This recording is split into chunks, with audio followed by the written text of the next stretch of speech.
Live everywhere. Daily Co's Radio on netrootsradio.com presents David Waldman. Kagro in the Morning Show.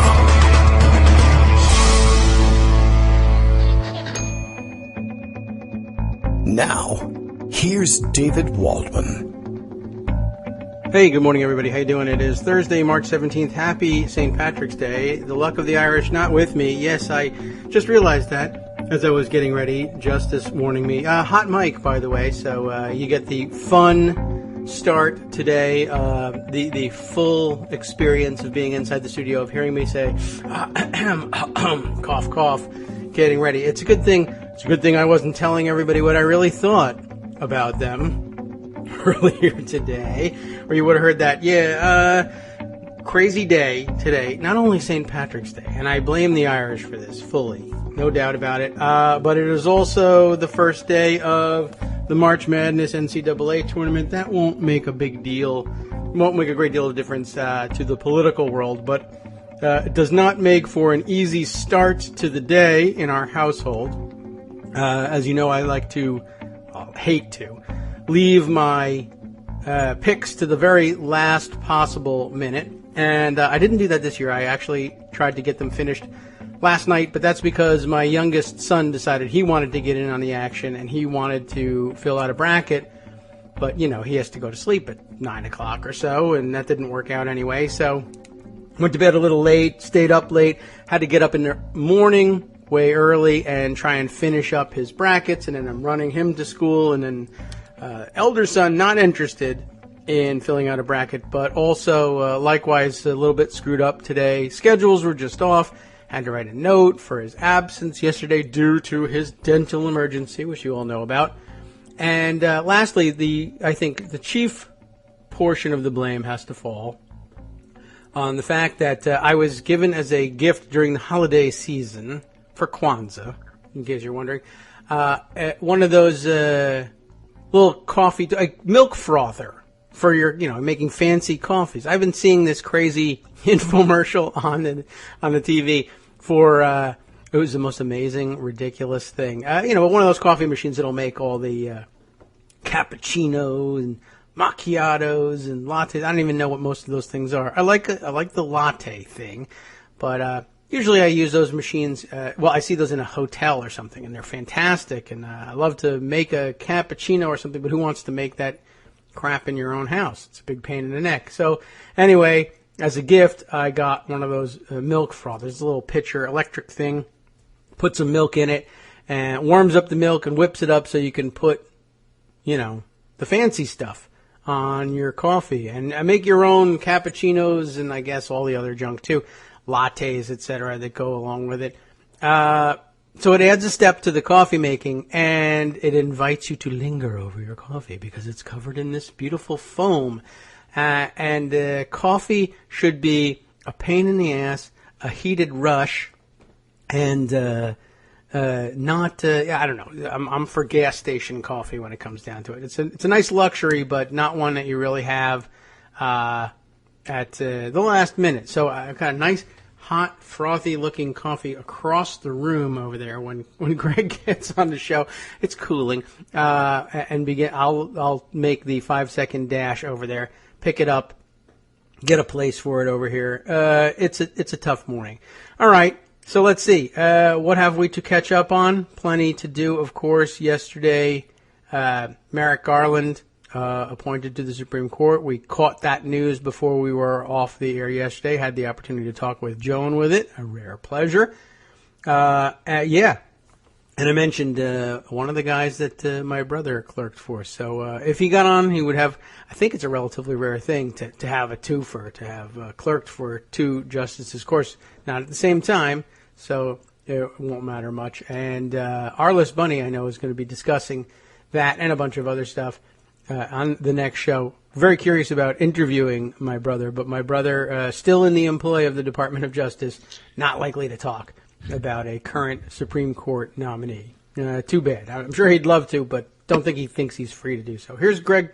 Greg, did you bring my coffee? I came on so you can go get that coffee. Thank you. I really do want to go grab that. Have some fancy coffee. Yeah, it is. It's really fancy looking. It's the same coffee, but because there's, I don't know, milk foam on top, which I don't even think it should really be. To the turret where all of the cream and milk is, it just makes that much better. And what you need to do is just sprinkle a little bit of cinnamon on top. Oh, well. That I haven't gotten that Or maybe far. nutmeg. You can do that. It tastes really good. Do you have any nutmeg where you are? Sure. Okay. I figure it's a nutmeg state. Everybody has. When you move to Connecticut, even when you just cross the border, they hand it to you right after, as a booth. Right. If you're driving, they just throw it here, have some nutmeg. This is the nutmeg state. They make little baggies of it and throw it at your car. Right. All right. Hang on. Go ahead. Start your list. Literally, I'm going to cross the room and grab that coffee. No, go ahead. Okay. And, he's gone for a minute, and I'm just going to tell him that he can't hear that most of the listing that I have today is going to be right on the Pundit Roundup, which I've sent David.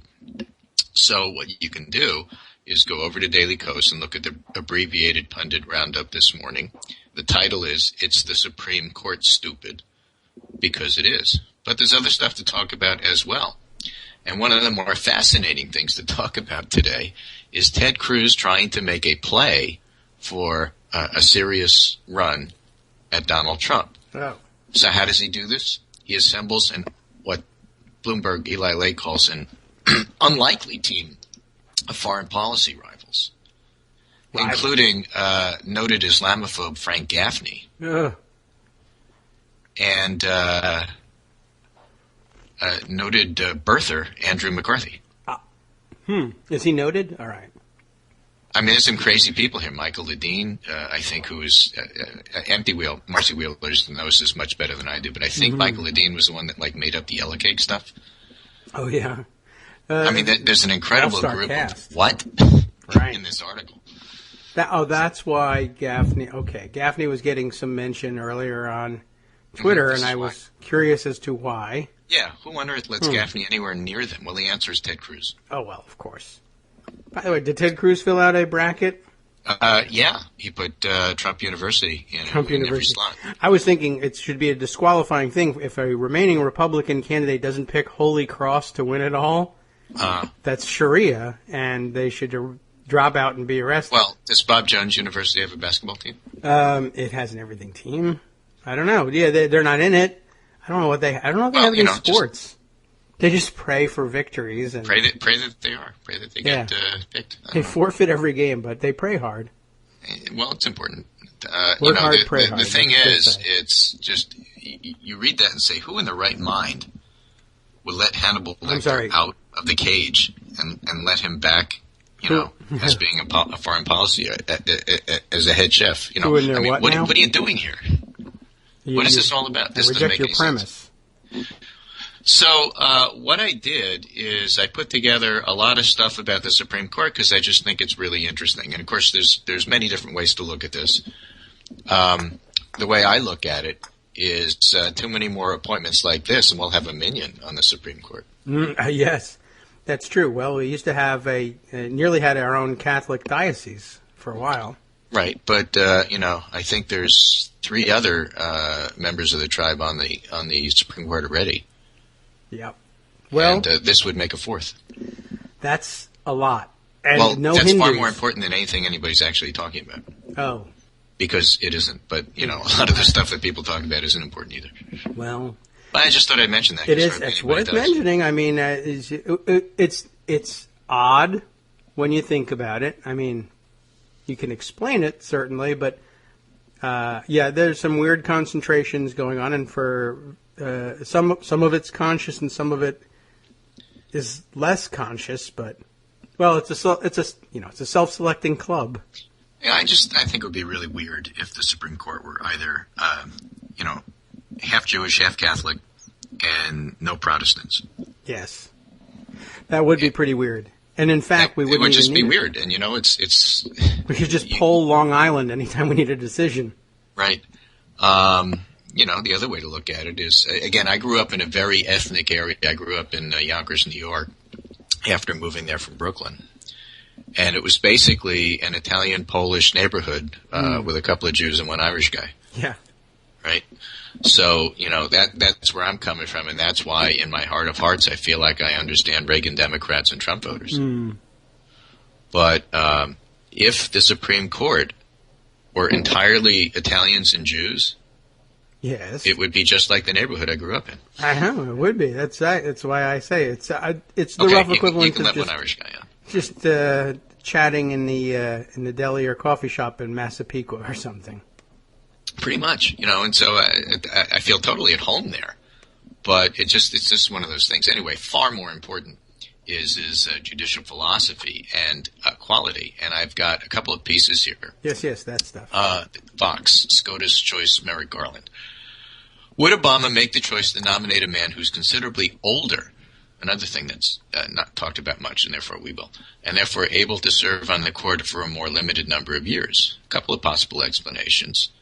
The first is Obama might believe Garland won't be confirmed, in which case it makes sense to use an older, distinguished judge as a sacrificial lamb and allow a successor to elevate a younger nominee next year.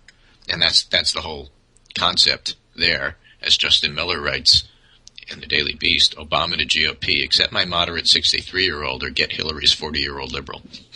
Yeah, that's one play. And not a bad one. But the other is to actually note that Garland's relatively advanced age is part of a compromise. I'll put him on, but he's not going to be there that long, so vote for him.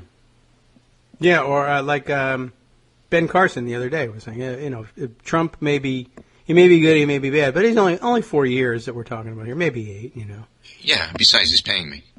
Yeah.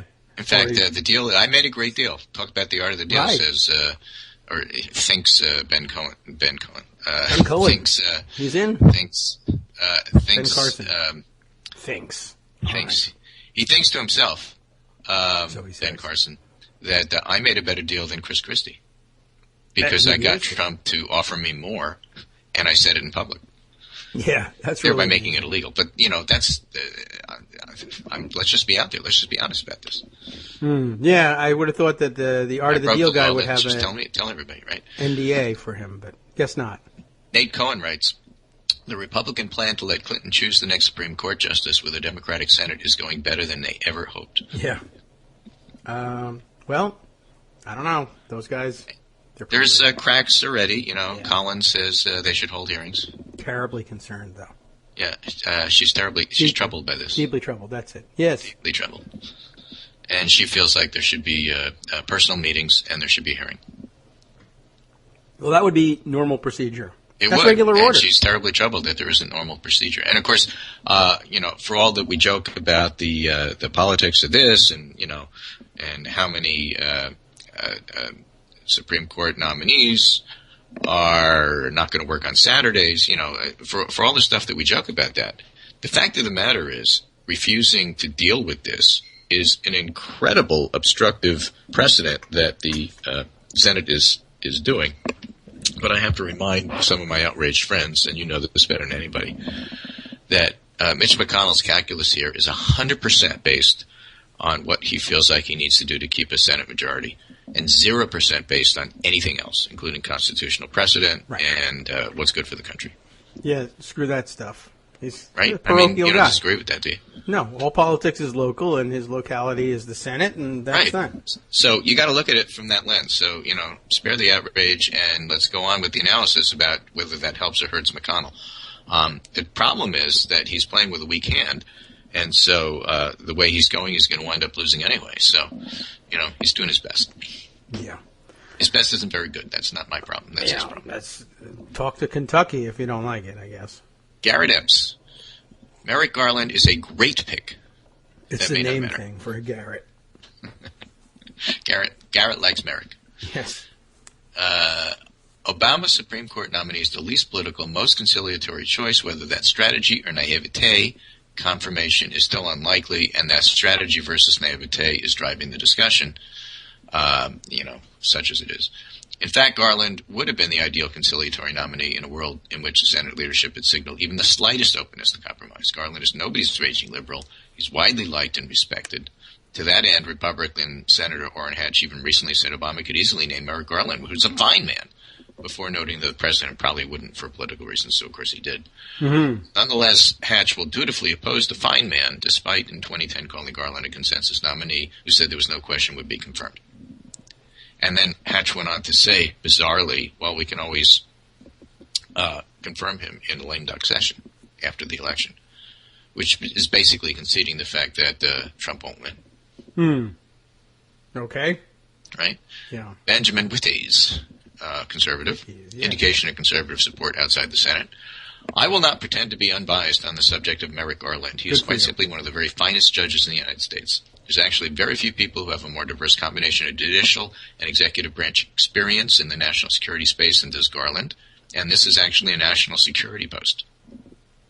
This is not his leading qualification for the job of Associate Justice of the Supreme Court. I guess that's the official title, right? Yes. But is a feature of this resume, one that makes him qualitatively different from both other nominees available to Obama and nominees Obama's advanced in the past. To be sure, Justice Elena Kagan handled national security matters as Solicitor General. My hint for Republicans, back down now or this is going to end badly for you. The president has done very well today, both politically and in service to the country. And again, this is a conservative who cares about security issues. Yes. But, that's the Oklahoma bombing prosecution experience that he has, among other things. All right. Well, national security experience wasn't what I was thinking about, but, when they vet these guys, I bet they think about all sorts of things. It turns out this guy has a lot of experience with a lot of different things, and you're probably more up on this than I do. But I guess opinions on Heller sort of came up one way or the other. I'm sure, at some point. Because the NRA is already saying he's not qualified because he was willing to revisit it. Yes. And that got squashed by the Supreme Court, but now he's on the Supreme Court, or he would be if he were confirmed. Right. Well, they revisit it all the time. I have to go look that up, but the NRA isn't happy with him, so that kind of made me happy about him being a choice. I guess that's good. They're unhappy with most everybody. And if there's a day that they don't revisit Heller, I'd like to know which day it is. They just mean revisit it and think differently about it than you do. Yeah, but, they have their point of view. I have mine. So that is perhaps for another show, something that's worthwhile to really explore a little bit. Oh, by the way. Yes. Tomorrow, I won't be on tomorrow. I have a meeting. That is, that's something for another show, too. Okay. Do you have anything else you want to talk about in terms of Supreme Court? Huge deal, big deal, still getting a lot of pushback one way or the other. Obstructionism is now being exposed. The fears about who's going to be the next president being exposed, all of that's up there. But, it's my point of view. Yeah, I don't know whether I might, and I'll probably stumble upon it. But a lot of discussion yesterday. I'm not sure which day it was that we did discuss this stuff, but we big Twitter discussion yesterday evening. Because when he was suggested, and then Joan was on the show with you. Right. But we did have a discussion about a subject that came up in Twitter discussion about whether or not whoever Obama nominated was really going to be intended to carry the ball across the line, or was it somebody as a placeholder? But I think we gamed out all that, but certainly the pundits are all over that this morning, too. Some speculation, I guess, in our conversation with Sponson yesterday about the question of whether or not would anybody expect President Obama to have consulted with now presumptive nominee Hillary Clinton at all about this. My thinking is no. I'm the president.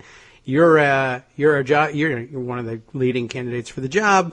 Good luck and all, but when you are president and there's a vacancy, you do you and I'll do me. I don't think there was that much discussion about that.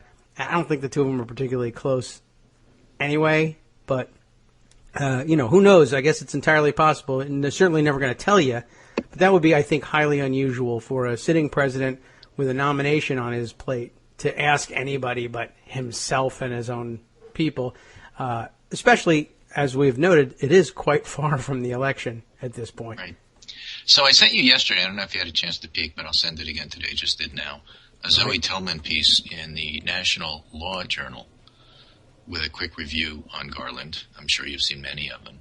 But this particular one mentions campaign finance reform and firearms. Okay. It says the next appointment to the Supreme Court could give liberals a 5-4 majority, at least temporarily. Observers say a liberal majority on the court could tighten restrictions on firearms and in the political arena dial back influence of money in elections.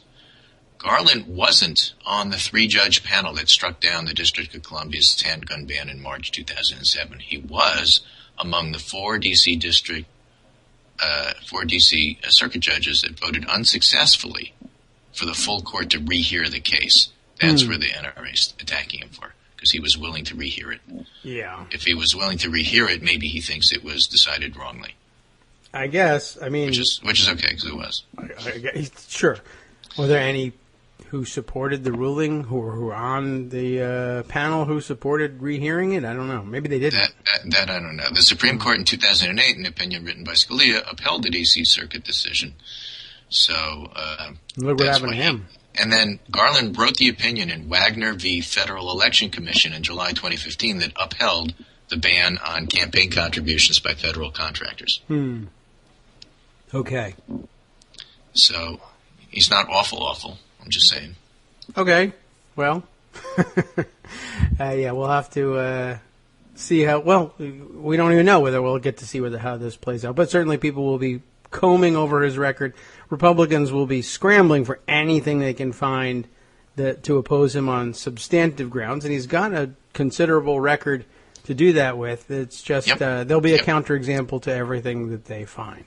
I'm sure. Here's one more. Garland supporters point to his 2008 opinion in Parhat v. Gates as an example of his skill in working with Republican-appointed colleagues to advance progressive principles. In Parhat, the unanimous panel, including 2 Republican appointees, reversed a determination by a combatant status review tribunal that a detainee at the U.S. military facility in Guantanamo was an enemy combatant. To affirm the tribunal's determination under such circumstances would be to place a judicial imprimatur on an act of essentially unreviewable executive discretion, Garland wrote. And then he got everybody to go along with him, including Republicans. And then one more. Garland has ruled for and against the government in transparency cases in 2011. He wrote the opinion upholding the public release of information about cases in which law enforcement used cell phone location data to track suspects. Oh, yeah, okay. He was on a 3-judge panel in 2013 that said that the government could not be forced to release photos and video of Osama bin Laden from the raid when the terrorist leader was killed. All right. So there's a little of this, a little of that. Yeah, that's kind of an odd case, that one, but... Anyway, just to give people a little feel for where he's coming from and some of his previous decisions, which I was unfamiliar with, so I found that useful. Yeah. I see actually interesting also the, I guess the lead paragraph, and maybe that's all that's available to me, at the piece, the National Law Journal piece that you sent along, noting that Garland was led the investigation into the 1995 Oklahoma City bombing. Yes, that's where he gets his credentials for national security from. And from the perspective of investigating domestic homegrown terrorism at that. So interesting. He was okay with looking at that. It's not like it's fake or anything. Right, considering that Republicans insist that that's an invalid line of inquiry. Very interesting. Yeah, so I have no problem with his nomination. You know, is he Ruth Bader Ginsburg? He's probably more like Elena Kagan, I would guess. But, you know, people evolve on the court. You never really know what they're going to do when they get there. I believe Armando pointed to Breyer. Breyer? As the... Souter? Yeah. I mean, you don't know. It's almost like there's plenty of such justices to choose from. Well, it's almost as if you took somebody who was actually qualified and is committed to thinking about what they're doing and letting them do their job. That is weird. And no comparisons then to that includes Clarence Thomas or Scalia himself. Very interesting. All right. Anyway, so there it is. Yes. Let's turn a little bit to politics here. We're still looking at the delegates because it's all about delegate math. Right. Bernie Sanders, superdelegate. Some weird stuff about that. Update on the delegate math. Pledge, Clinton, 1130, Sanders, 835. Overall, Clinton, 1566, Sanders, 858. He would need to win 65% of the remaining delegates. It's not happening. Oddness in terms of some of the comments. coming out of the Sanders camp, and what I mean by that is official people. Weird stuff. On the this report in the New York Times, on the Democratic side, Bernie Sanders and Vermont's aides were vocal about plans to keep marching on, which is fine. I have no problem with that. Even after Hillary Clinton added significantly to her delegate lead with her 4 wins. It's actually 5 wins. But the fascinating thing about Missouri, I think she's got something like a 1,300 vote lead. Ow. But it's below the 0.5% level that would allow for a recount if somebody asks. With proportional delegates, it may not be worth anybody asking. So, because it doesn't really matter whether you win by 1,300 or lose by 1,300. You're basically splitting the delegates anyway. Yes. So 4 wins or 5 asterisk wins. Yeah, 4 wins and 1 provisional win, or 4 wins and an asterisk. But she still had a good night and got a lot of delegates. Anyway, his team insisted there was still a path for the nomination and that the coming states would be stronger for him than for her. They're also smaller. And, of course, she doesn't have to worry about winner-take-all somehow catching up. Yeah. I threw that in. And then it says, and this is the weird part, privately, some of Mr. Sanders' allies expressed frustration with the timing of President Obama's announcement of his nominee to fill Justice Scalia's seat on the Supreme Court. The timing, they suggested, seemed intended to remind Democratic voters of the stakes in the 2016 presidential race. Doesn't that strike you as bizarre? Well, they're complaining because you're trying to say how serious this is, and therefore you should take this all seriously. And I don't know. That experience counts. That the stakes are high. That's just an odd thing. That is a little bit of a weird twist on it. As I mentioned earlier, we had a little bit of discussion on Twitter with sponsor. I think I had perhaps a better thought about it, which was that. About the timing, and I don't really think there's much to the timing, but as far as the thoughts about the timing go, I think he thought that it argued in favor of the possibility that President Obama had perhaps consulted with Hillary Clinton and or advisors who might also be advising her, and that the timing was that they had waited until the nomination appeared cemented to make a selection. I think that makes a lot more sense than this particular theory, but I still don't actually subscribe to it. I just don't think that they were talking about things. But the idea that makes more sense than what I hear from the Sanders this was somehow, that the nomination is somehow calculated to ding Bernie Sanders. Really, honestly, I mean, I hope Bernie doesn't think the sun revolves around him this way. Well, I'll skip that and just point out, and this is what I wrote on the blog, note to self, it is impossible for Obama to do anything without being accused of playing politics.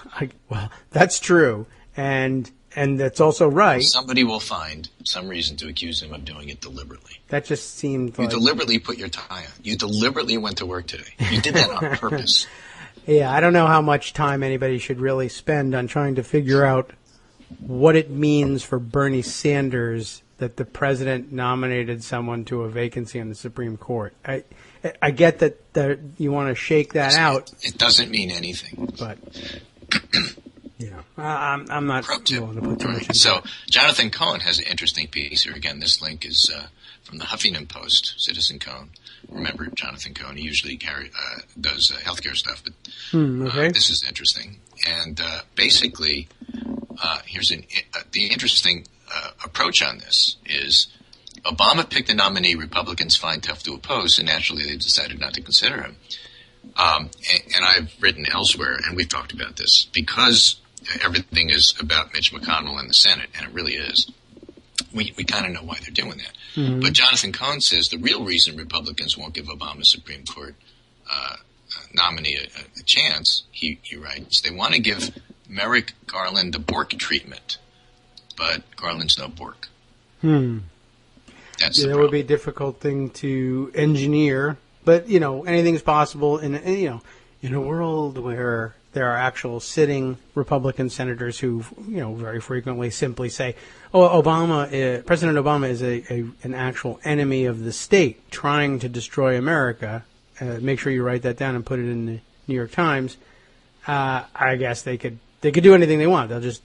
They will give him the Bork treatment. The rest of the country will say, that doesn't make any sense, and I don't know what you're talking about, and you might live on another planet, but but they But I can do saw it. a lot of this on Twitter too. It's like, this guy looks totally qualified. What's the problem? Well, because of something that happened 35 years ago, and this is payback. What?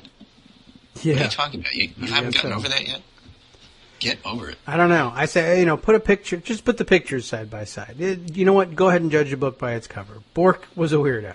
And then the other part, and you can deal with this because I don't understand it, it's the Biden rule that isn't a rule that says that Biden didn't want to vote on somebody, except he did because Strom Thurmond was the Judiciary Committee chair and decided that they were going to. So Biden himself said it wasn't a rule, and that's not what happened. I don't understand why they're using my name all the time. Oh, okay. But that's another story. Anyway, what Jonathan Cohn writes is, a more likely explanation is that Republicans simply can't abide the idea of a Democratic appointee filling Justice Antonin Scalia's old seat, thereby creating a working liberal majority on the court. Ron Johnson, Republican Wisconsin, more or less admitted as much during a little-noticed radio interview when he said generally, and this is the way it works out politically, if you're replacing, if a conservative precedent's replacing a conservative justice, there's a little more accommodation to it. That is to say, sure, we take it up. It's got nothing to do with the principle that, the last year of a president's term is no time to appoint a Supreme Court justice. Mm-hmm. It has to do with whether or not a conservative is replacing a conservative or liberals. Yeah. Replacing a conservative. That's what it is. And he said it. And so, okay. Yeah, well, I hate to laud Ron Johnson for anything, but I mean, honestly, that's a pretty good approach. They might as well just say, look, we would do this for a Republican because we're Republicans. We're not going to do it for Democrat, and we don't have to. Now, there are a number of rationales we could give you, and some of which ring true and some of them don't. But, yeah, we don't have to do this for a Democrat, so we're not gonna. We're on the other team. He writes, conservatives love to cite the rejection of Bork, that's Robert Bork, as proof that they have a right to block liberal nominees. But then Senate Democrats didn't refuse to consider Bork the way Republicans are now refusing to consider Garland. On the contrary, they gave Bork a full hearing in front of a national TV audience, throwing tough questions at him, giving him a chance to respond, and then hashing out in full public view the reasons why Bork might or might not be qualified. In addition, Democrats didn't argue that Bork was unfit for the court simply because he was conservative or because his presence on the bench would shift the ideologic balance of the right. Democrats argued that Bork was unfit for a more specific reason, because his apparent willingness to reject or overturn precedents on privacy and civil rights law, among others, put him outside of what the Democrats considered mainstream jurisprudence. And the fact that Bork was willing to fire the special prosecutor going after Nixon, by the way, had everything to do with it.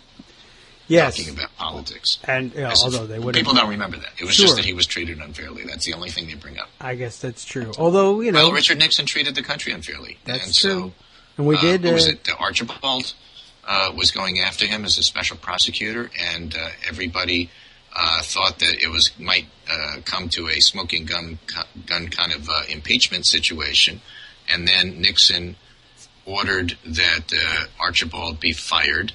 And who was it? William Ruckelshaus refused to do it. Everybody refused to do it. What's that? Everybody did, except well, he Bork. was third.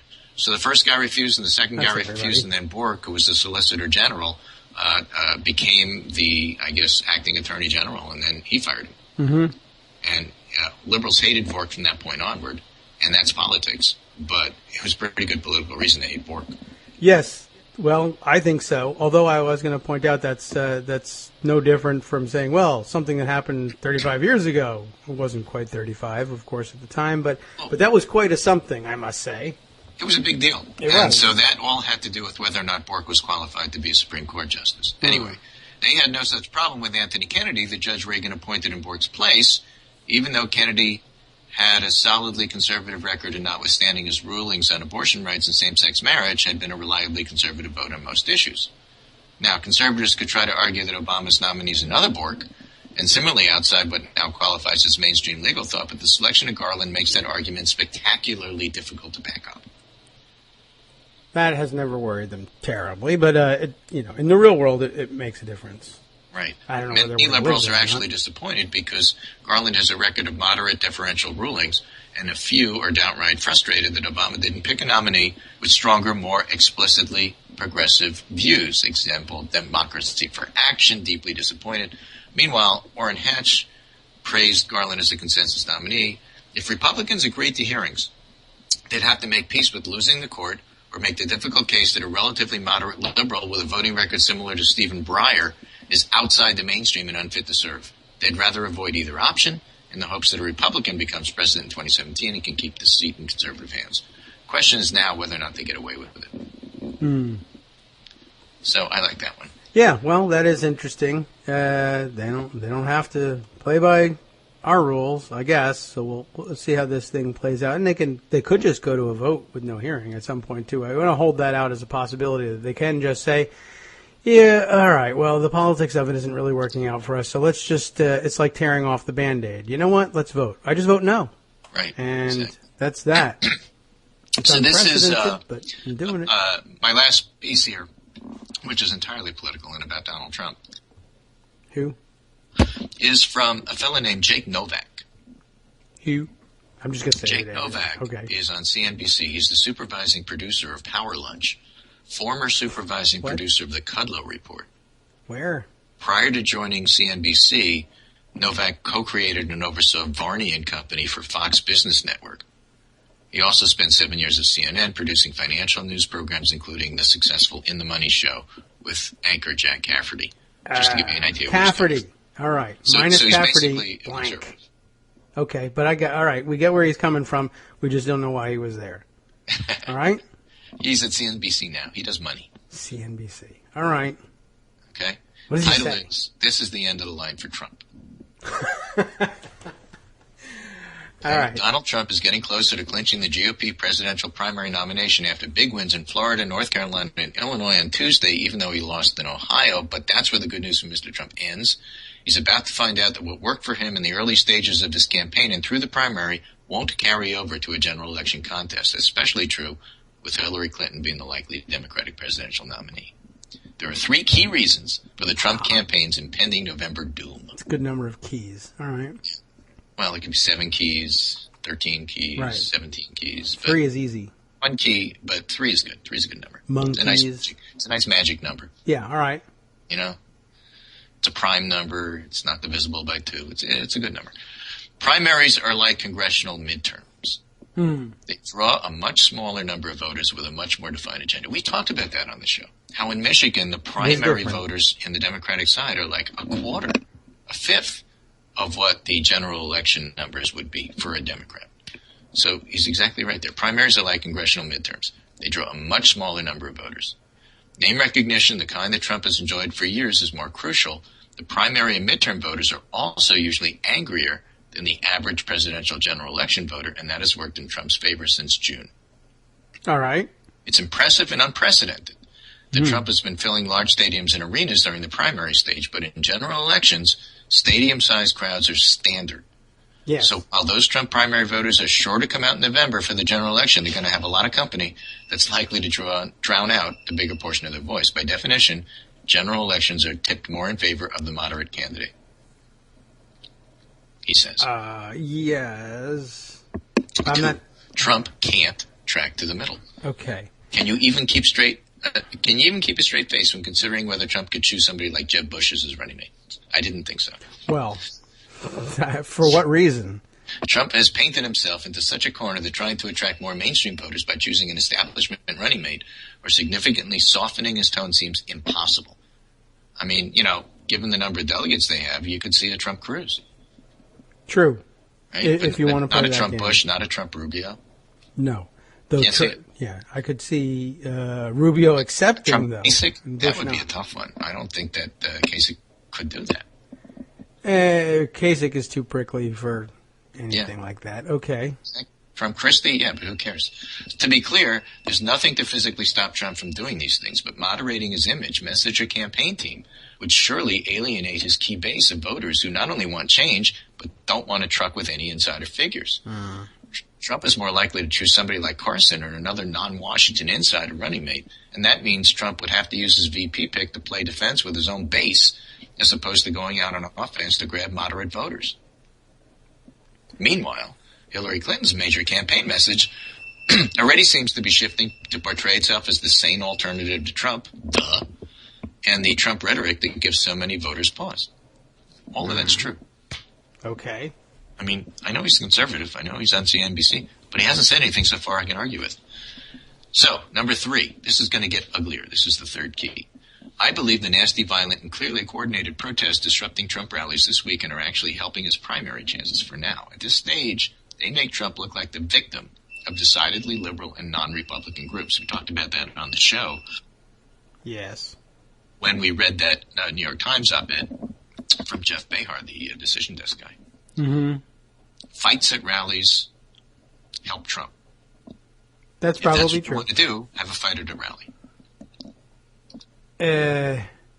All right. So he has to fight. He has to look for people to fight with. There was one rally he was having, which I caught on TV. I heard him say this. And he looks over the crowd and says, where are the protesters? Isn't there anybody here protesting?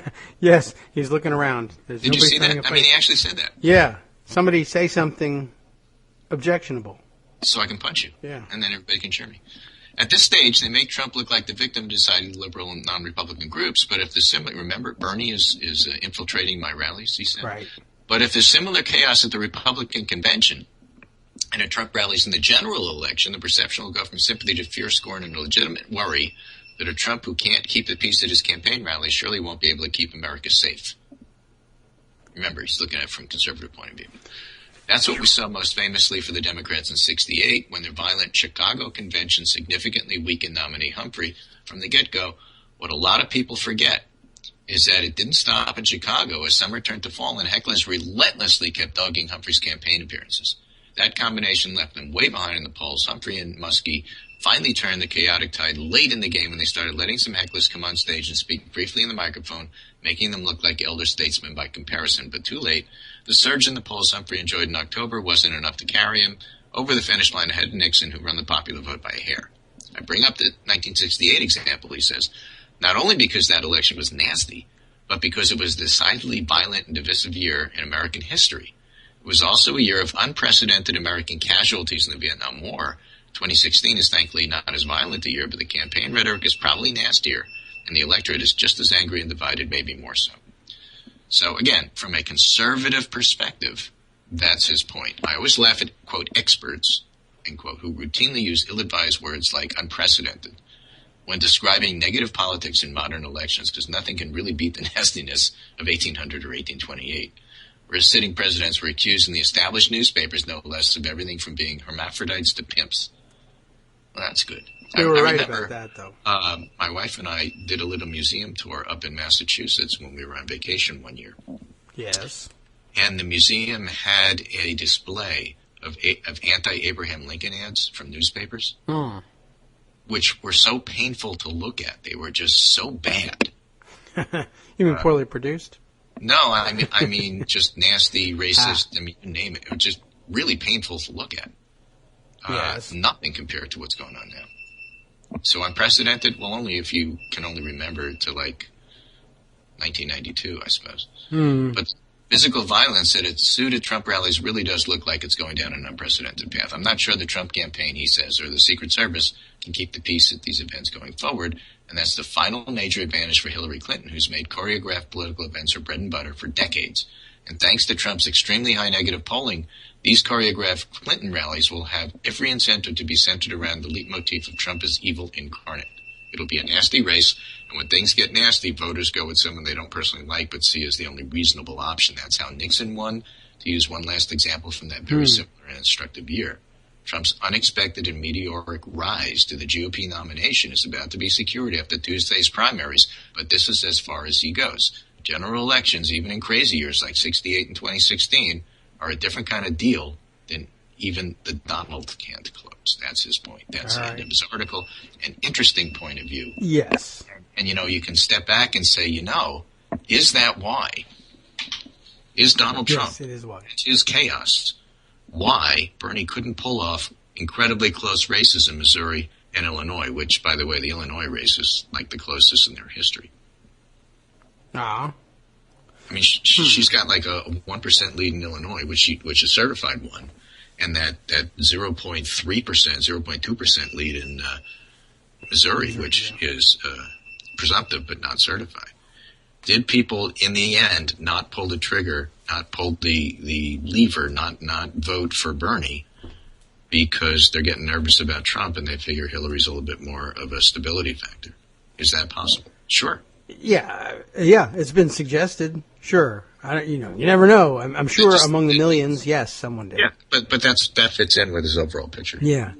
Well, it's not wild and crazy, that's for sure. Although let me pass on the comment that Parlio makes. I will say that we need to keep an eye on this. I agree. I think, he says, Trump is a cult of personality with his base, so any moderation would not necessarily lose them. I do think that there's also a certain segment to the base. That's absolutely right. Yeah, but they are already anticipating conducting the general election incognito. My overall arching political theme for years and years, and David can tell me I'm wrong, but I've always felt that you don't win elections with either Republicans or Democrats because that's only a third of the electorate each. You really have to win over the independents. Now, granted, they vote like Republicans and they vote like Democrats. But if you get independents and Democrats to agree with you, you've got a 2/3 majority. That's just the way it works. Yes. And so the point there is that Trump's voters are not going to desert him. That's not the point. It's everybody else. Oh. It's 2/3 of the Republican Party who didn't vote for him. What do they think and what are they going to do? Vote for him, probably. Well, a third of them say they won't. We know that that's going to go down because everybody's tribal. But if it remains even a third of that, it's enough to throw the election. It may be, provided it's a 2-candidate race in the end. We'll see. Well, what if it's a 3-candidate race? It's not going to be Mike Bloomberg. It could be somebody from the Republican side who can't stand Trump. That could be. Or it could be a 4-candidate race, for that matter. Let's do it, I say. Or they could grow a spine and, actually take the nomination away from Trump because he's unsuited to be president. That would be a reasonable thing, but not a likely thing. In which case, Trump voters would walk after they riot, and then you'd still have Hillary as president. Oh. But this assumes a 2-man race, like you said. Yes. Well, it's definitely wide open. A lot of shenanigans to come. Yeah. Interesting. All right. Well, I think we have something else to discuss for the rest of the, day and week, really. Hey, what's the answer to Donald Trump? The answer is Donald Trump can only be stopped by one person, and her name is Hillary. Yes, although Donald Trump could probably stop himself if necessary.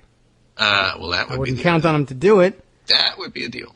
Yeah, that would be a great deal. We need to make that great deal. So far, we haven't found the thing that Donald Trump can say or do that turns this whole thing off, but I don't know. Who knows? Well, probably his tax returns. I was lying all the time about how wealthy I am. It's all leveraged.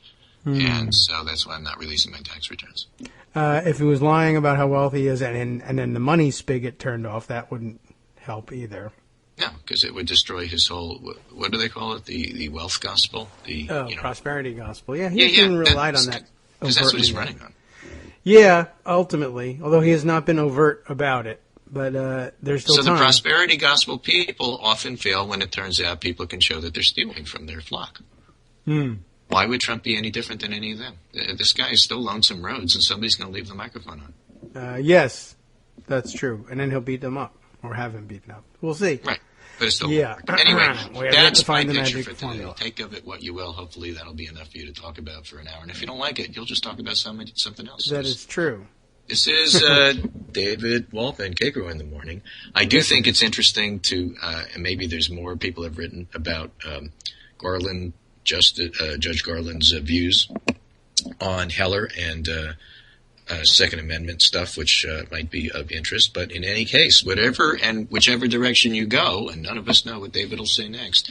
Thanks so much for listening, and thanks so much for being podcast subscribers and downloaders. I am seeing a lot more comments, whether it's on Daily Kos or other places, about people actually listening to the show, which is always nice. Yes. We appreciate that. And I won't be back tomorrow, but David will. But I will be back on Monday, and we'll do it again. Okay. Well, we will. We'll do it without you tomorrow, but back on Monday to recap the events of the weekend. You're right. Thanks so much for being a part of the show that brings people in and prompts them to comment. A lot of people like to speak up about that in the abbreviated pundit roundup comments I see. Well, they just like to find out whether or not Armando thinks I'm wrong and why. The answer is yes. And, why? He's going to say I'm wrong. questions. Yeah. Why today? I know, it's like a magic 8-ball with only positive responses in it. They're all very creative, but they all come up yes. When he has time. Right. I'm really looking forward to hearing his entire view. It is decidedly so. It'll be really interesting. All right. Anyway, take care, and we'll you. go from there. Bye. Will do. Thanks, Greg. Yes, also increasing number of comments. I saw one yesterday on Twitter, which I guess counts as comments because they're so short.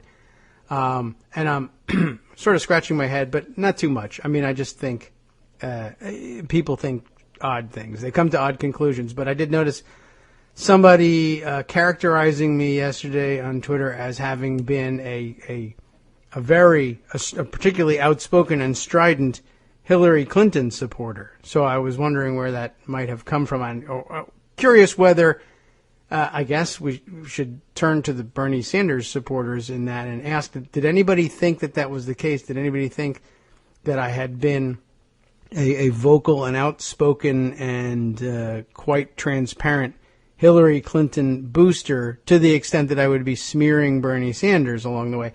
I thought I had avoided that pretty successfully.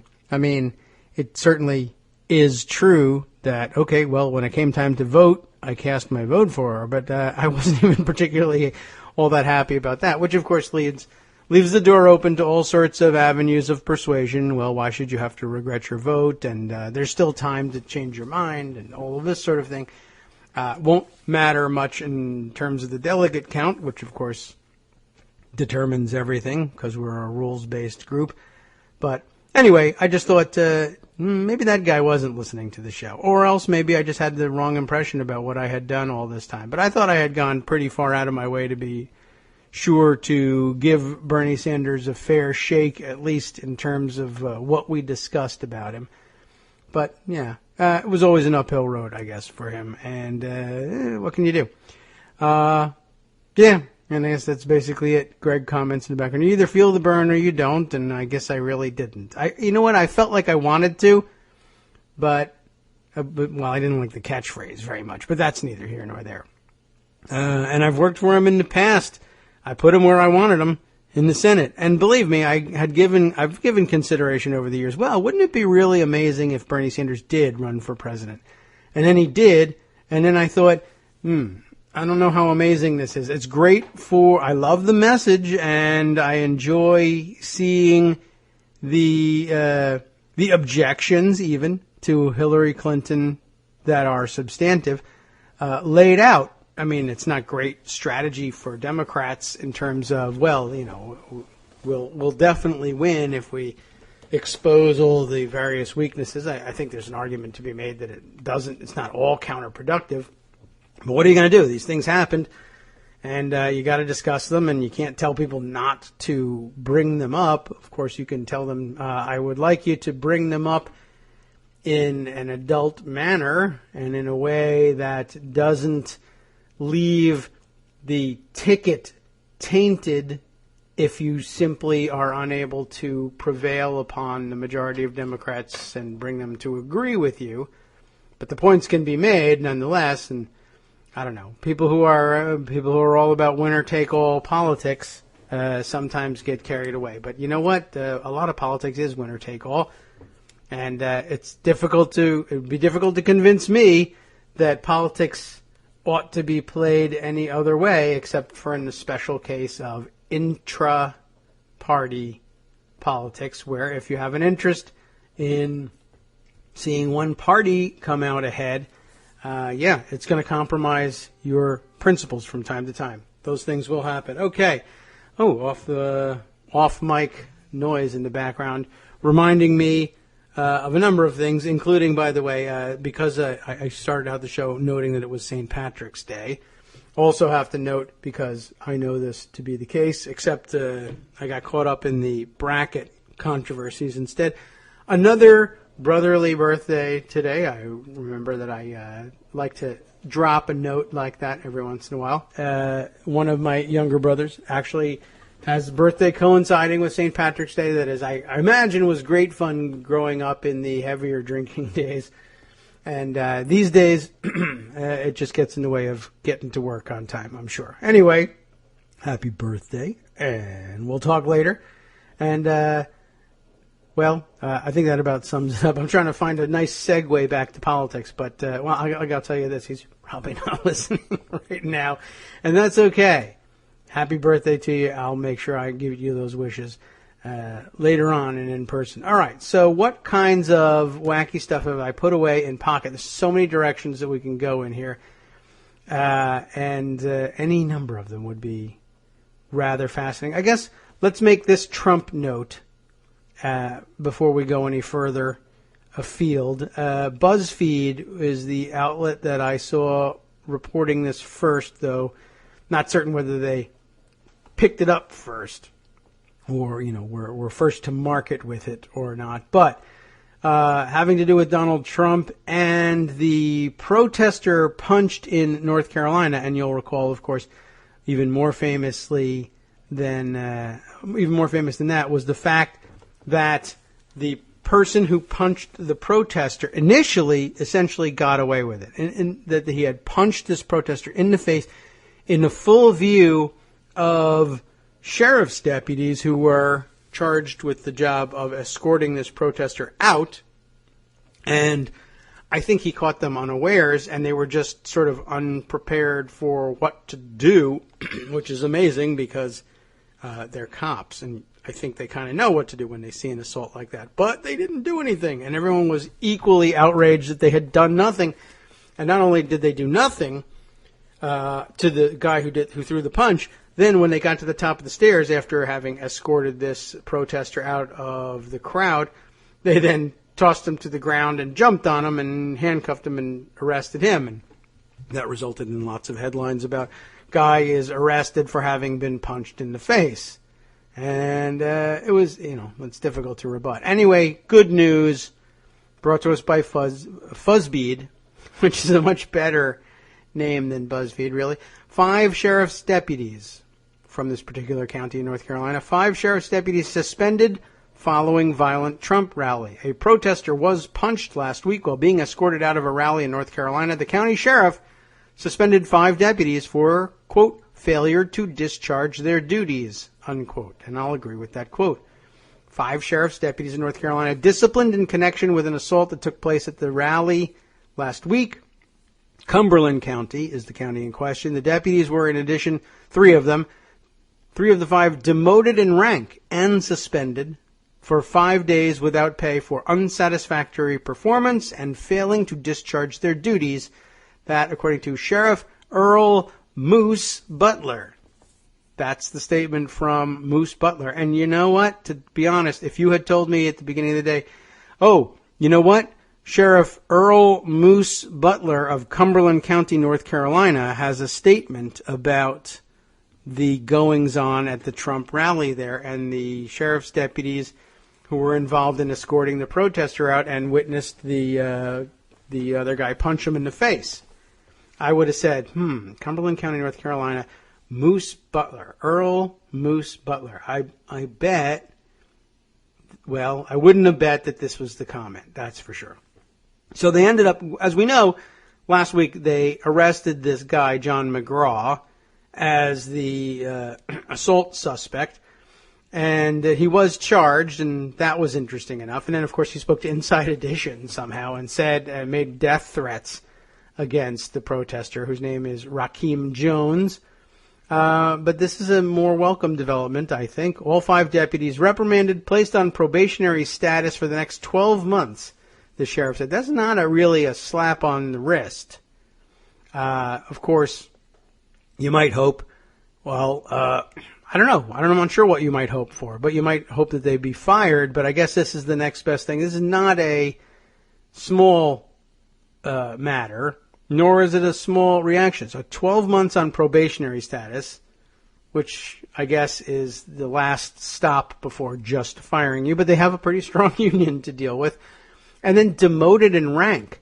That's something. That's going to be a pay cut. That's going to be the kind of thing that, it might work out in favor of smoothing things over in the sense that, I didn't fire you, but you 3 probably who were demoted are probably going to quit, and we'll be rid of you one way or the other. It's kind of a wimpy way around to it, but it's certainly something that he can do probably without a lot of administrative headache off the top, from the get-go. Whereas firing, that might be tougher to deal with the union. Anyways, I thought that was pretty remarkable and not an unjust result entirely. I mean, everybody wants instant justice, but you take what you can get. And honestly, I didn't know that Cumberland County, North Carolina, was likely to produce much more than that. So, okay. Very good, very interesting. Other things to catch up on in Trump world, I think probably worth noting. The Gawker story. Pardon me. Need a cough button here. Gawker story about a PBS news story that garnered some notice, and rightfully so. Let me just go right to the Gawker version of the story. PBS News story on first-time Trump voters prominently displays long-time white power tattoos. Jordan Sargent is the writer here. Without trying to lay out too much of the background, I'll just let him do it his way. Last night, that would have been yesterday's last night, PBS NewsHour ran a story on the Tilley family of Fayetteville, North Carolina, and it's just so heartwarming. The Tilleys do not have a history of being active in politics, but various members of the family, both old and young, are being motivated to vote or work for a campaign for the first time by Donald Trump. That's worrying to you and me, who are rather more perhaps politically sophisticated than most, but it does make for a possibly heartwarming story for PBS, and God love them, they do live in a bit of a bubble, and they might not know what they're looking at here. Let me continue with the article. If you can put aside the fact that the Tilleys are rallying behind Trump, this is a small but almost heartwarming story of a family choosing to engage with democracy. That's also if you can put aside the fact that Grace, one of the central characters of the story, has large white power tattoos on each of her hands. Above, the piece is illustrated with a photo of Grace phone banking for Donald Trump with the Celtic cross tattoo on her right hand. Despite the tattoo being in plain view of PBS's cameras, the story, it says here, never acknowledges that it is interviewing a walking white power billboard. The Anti-Defamation League explains that the Celtic cross is one of the most, quote, commonly used white supremacist symbols.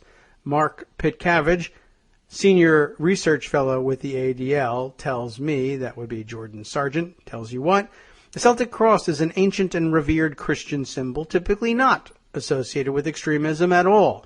And there were a lot of people jumping to her defense, at least speculatively, and saying, what is there really to this? The Celtic cross, I mean, it's a cross. And Celtic, or perhaps Celtic, depending on your pronunciation, people of Celtic descent might well view it as a perfectly benign or even positive symbol, and this is true. And indeed, Grace attempts to make exactly that claim. Apparently, in the comments to the online version of the PBS story, she gets into arguments in the comments insisting that it is, in fact, that she views it entirely differently. And okay, but all right, there you have it. But there's more to the story. Anyway, Pitcavage continues. However, one particular version of the Celtic cross, a squarish cross with a thick circle intersecting it, also known as Odin's cross, has become one of the most popular white supremacist symbols around. And there's really no denying that. That it has, and you can deny why she may have one on her hand, but you can't deny that it has become such a symbol. It has. In the past 20 years, its popularity has done little but grow, thanks to its use as the logo of Stormfront, the largest white supremacist website in the world. In another shot, we see Grace's left hand, which bears the number 88. And that is interesting, because it's not just the number 88, of course. It's the number 88 in heavy black Gothic lettering. I just like Gothic lettering. It's not my fault. And, I think 88's just Yeah, it's the year I graduated from the University of, Nuremberg or whatever.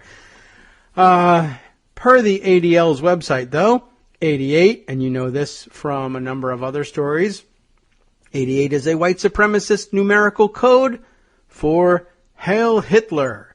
Yes, no biggie, as I said yesterday in discussing it. It's just a family phone banking for Trump on national television with a Hail Hitler tattoo in plain view. Nothing to worry about. Finally, a connection being made between Adolf Hitler and Donald Trump.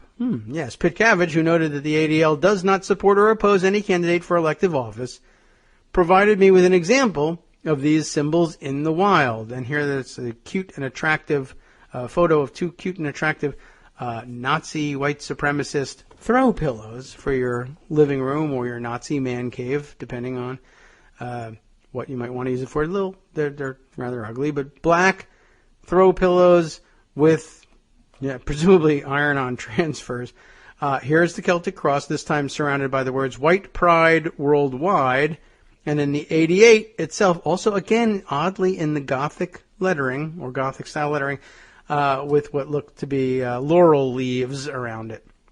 Here's the beginning of the PBS story, which features both shots of Grace's tattoos. There's a little video clip of that. And I can well imagine that neither PBS nor Donald Trump himself have any real idea what the hell those things are and what they might mean.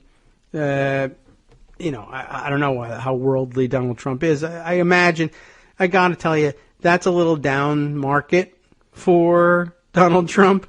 So, I wouldn't be surprised. But then again, I still regard Donald Trump as a very weird type of, it's still racist, but it just doesn't, Chris Rock, as he put it, right? It doesn't feel like cross-burning racist, just feels like crazy grandpa or, annoyingly racist uncle who embarrasses everybody at Thanksgiving racist. It's racism, no doubt. But, given that, if you ask me, okay, I'm looking for a suspect. The witnesses tell me the people who burned the cross on this front lawn here disappeared into this office here. And who's in it? Grace and Donald Trump. Which one of these two do you think lit that cross? I'd say, I think it's the 88 lady over here, not Donald Trump. Oh, but Donald Trump is the leader, and he's the cult of personality. Did he tell her to do it? I don't even necessarily believe that I think he would do something like that, to actually instruct them to burn a cross, punch him in the face, yeah. But, when it gets to the more overt type of violence that is clearly associated with, remember, on the other hand, he did claim not to know who the Ku Klux Klan was and who David Duke was. I find it impossible to believe that a grown adult in this country would have no idea who the Ku Klux Klan is. Well, a relatively sophisticated adult. This time, I think his money doesn't insulate him from that. It's in the damn newspaper, and I know he reads that. But the 88 tattoos, that's not a regular front page feature. So do I believe that he has no idea about essentially, dirtbag society's version of racism? Yeah. He's got a very different upper crust kind of racism and a very different kind of, drunk uncle kind of racism. It's different. It's weird. It's odious, and you don't want to let it slide. But it does get a lot more passes in life and in society. I don't suggest that you give one, but it does, from other people, get a lot more passes and than the more overt, ugly, wacko, tattooed kind. I just think that that's likely to be true. All right. Well, anyway, I thought that was a fascinating story, and I was alerted via Twitter earlier today. Let me see if I can find the message. But somebody did say, here we are, Murph, who tweets at Murph0, said it might be worth knowing if PBS spoke to her about the tattoos. Tattoos can, outlast a person's opinion. That's true, but you know what? And I'm not saying they have lots of money lying around for laser surgery or anything, and I don't know how well laser surgery works on the hand tattoos. I think you got to have a little thicker skin on some of those things, but I don't know, a pair of gloves, something, burn makeup, anything. They can outlast someone's ideas. That's also, by the way, just, why tattoos are generally a bad idea to start with. And particularly Heil Hitler tattoos. They're also, by the way, a very bad idea if you can't spell. I did read, I don't know whether it was apocryphal or not. It could be urban legend, but did once, somehow the story made it to my eyes and or ears. Not sure how. A story of the guy who actually just bypassed the numerical code and just tattooed, thought he was tattooing Heil Hitler on his forehead, which is an amazing thing to do, but misspelled it or had misheard it from the beginning and I guess instructed somebody, unless they tattooed it on his forehead while he was passed out, Hi Hitler, like hi, how are you doing? H-I. Hi Hitler. I guess that's what it sounded like to him, a non-German speaker. And, that's just got to be embarrassing all around. Anyway, I'm not sure exactly how that came to pass, but it wouldn't surprise me at all if the genteel folk at PBS likewise were oblivious to what they were looking at. They're not good tattoos, anyway. But hey, something ought to be done here. Okay, so what other stories have I got to share with you? There's a million more, and I don't even know where to go with them, but let's try and squeeze a couple more in. First of all, let's do one or two quick gun ones. This one rather amazing. Just every once in a while in my searches, I am exposed to the writing at a couple of the different gun enthusiast sites. And I've shared with you, for instance, the number of the writings. I think Bob Owens is the name. My favorite, for real, non-ironically, my favorite of the gun enthusiast writers, because he's the most consistent in taking to task the foolishness of otherwise responsible gun owners when they do something dumb. He doesn't try to defend them. He's quite obvious and forthright in his condemnation. It doesn't stop anybody from doing the thing, and he doesn't make any broader assumptions in the way I do that there are more such people out there. But anyway, this is not that. This one comes from a woman by the name of Jen Jacques, which, the French pronunciation, it's spelled the French way, Jacques, Jacques. I don't know whether she says it French style or not. Who cares? Doesn't matter. Not what we're here for. This is an interesting declaration. I think we all knew it was coming or suspected it had already been made, and maybe we just didn't have it in writing yet. But that this would be the ultimate outcome of one branch of Second Amendment enthusiast thinking.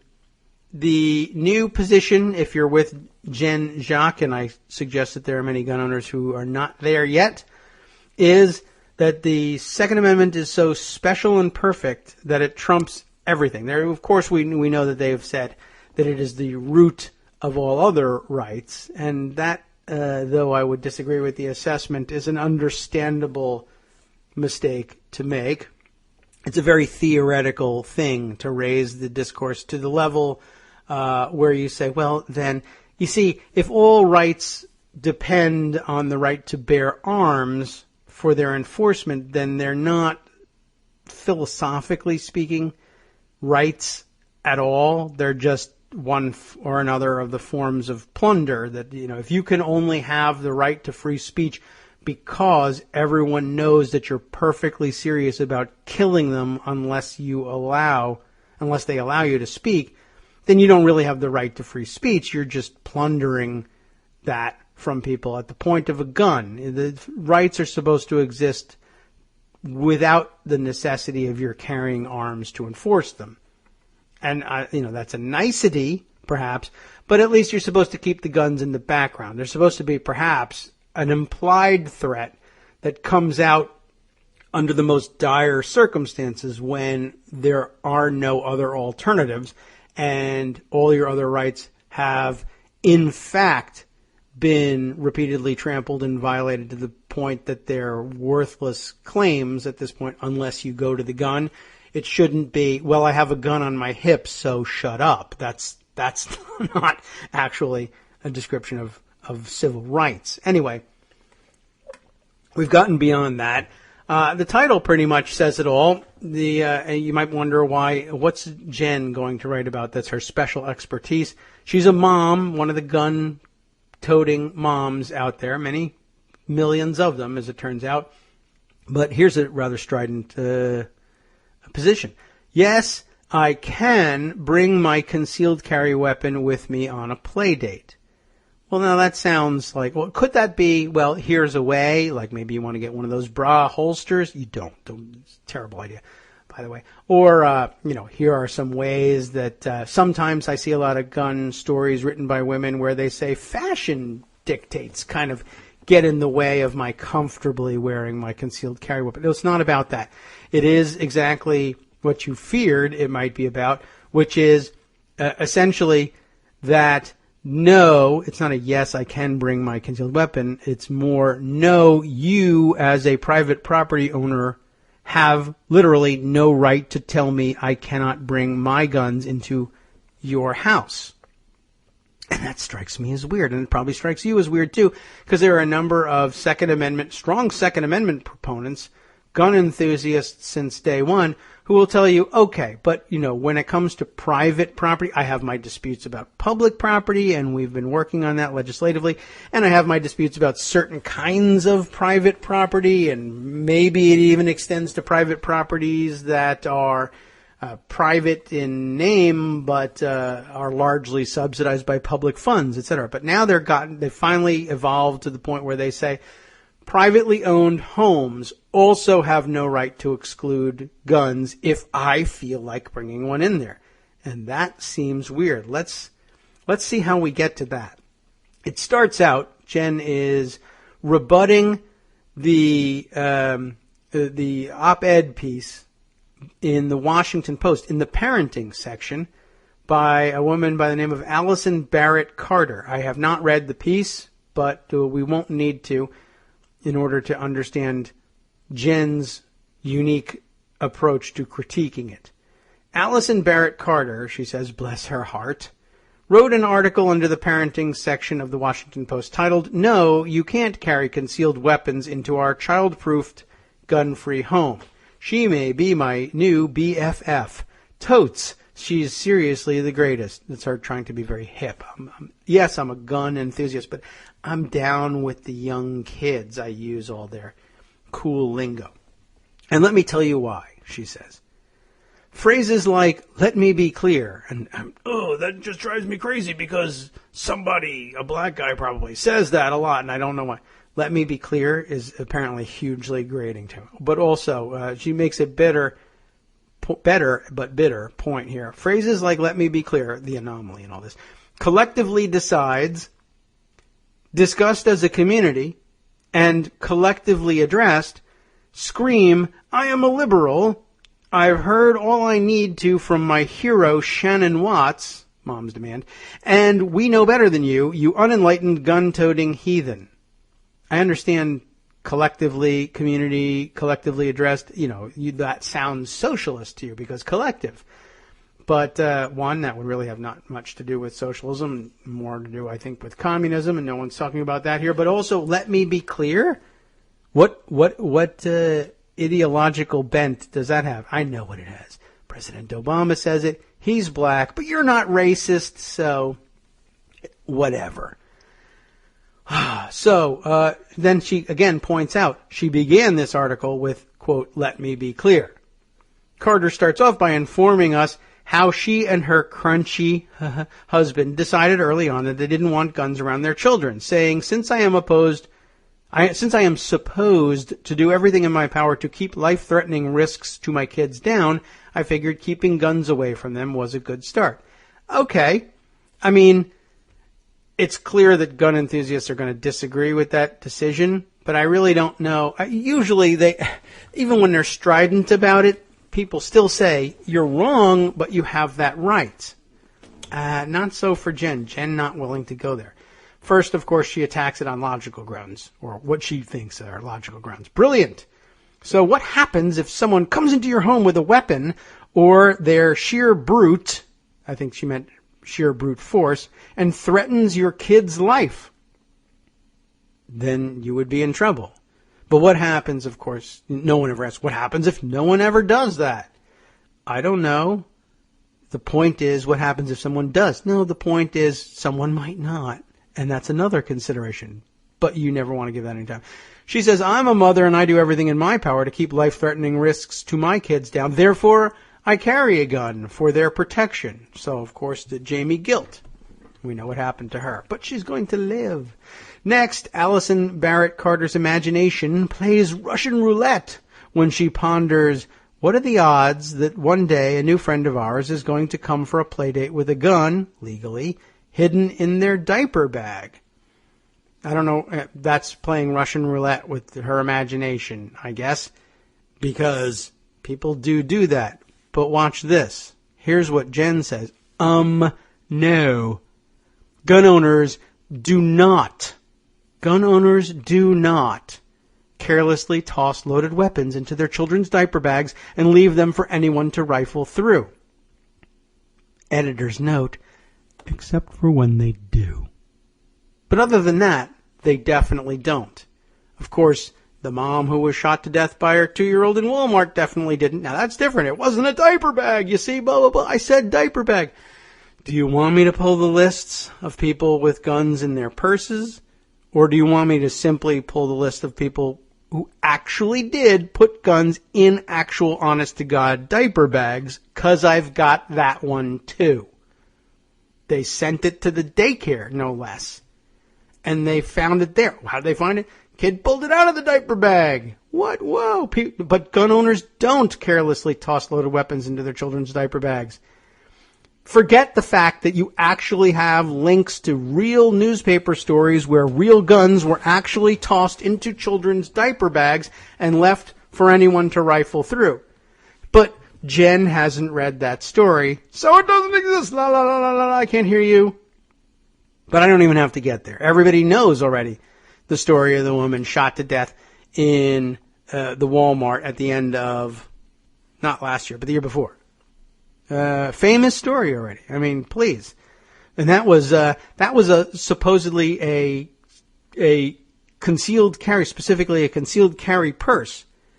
I've harped on this point over and over again, and it deserves attention. It deserves attention from Jen here too, who insists. All right, well, even if you insist on diaper bags, like I said, I can still rebut that point on its face, diaper bag. But they don't carelessly toss weapons into any bags and leave them for anyone to rifle through. This was a concealed carry bag designed to carry a gun. And again, I gotta tell you, if you've got a gun in your purse is a holster. You can't put your holster down in the shopping cart with your toddler. You can't do it. Can you put your purse there? Sure. Absolutely. Just not if there's a gun in it. But she's convinced, no, they don't she doesn't carelessly toss her weapon into a diaper bag until she does. If she never does, that's great. But, if she does, and that's another thing too, right? Look at the latitude that they afford themselves, right? Well, I would never carelessly toss my gun in a bag of any kind or leave it where a toddler could find it. Now, Jamie Guilt said the same thing until she did. But whatever. But that's if a gun. Well, if I say that to a gun enthusiast, they say, "But I won't do that. That's such a ridiculous scenario." And I don't understand why I can't say, "But your scenario about what if someone comes into my home with a weapon and threatens my kid's life?" Well, what if they don't? Because it hasn't happened yet, and it's not entirely likely to happen. Does it happen in the world? Yes, I acknowledge that.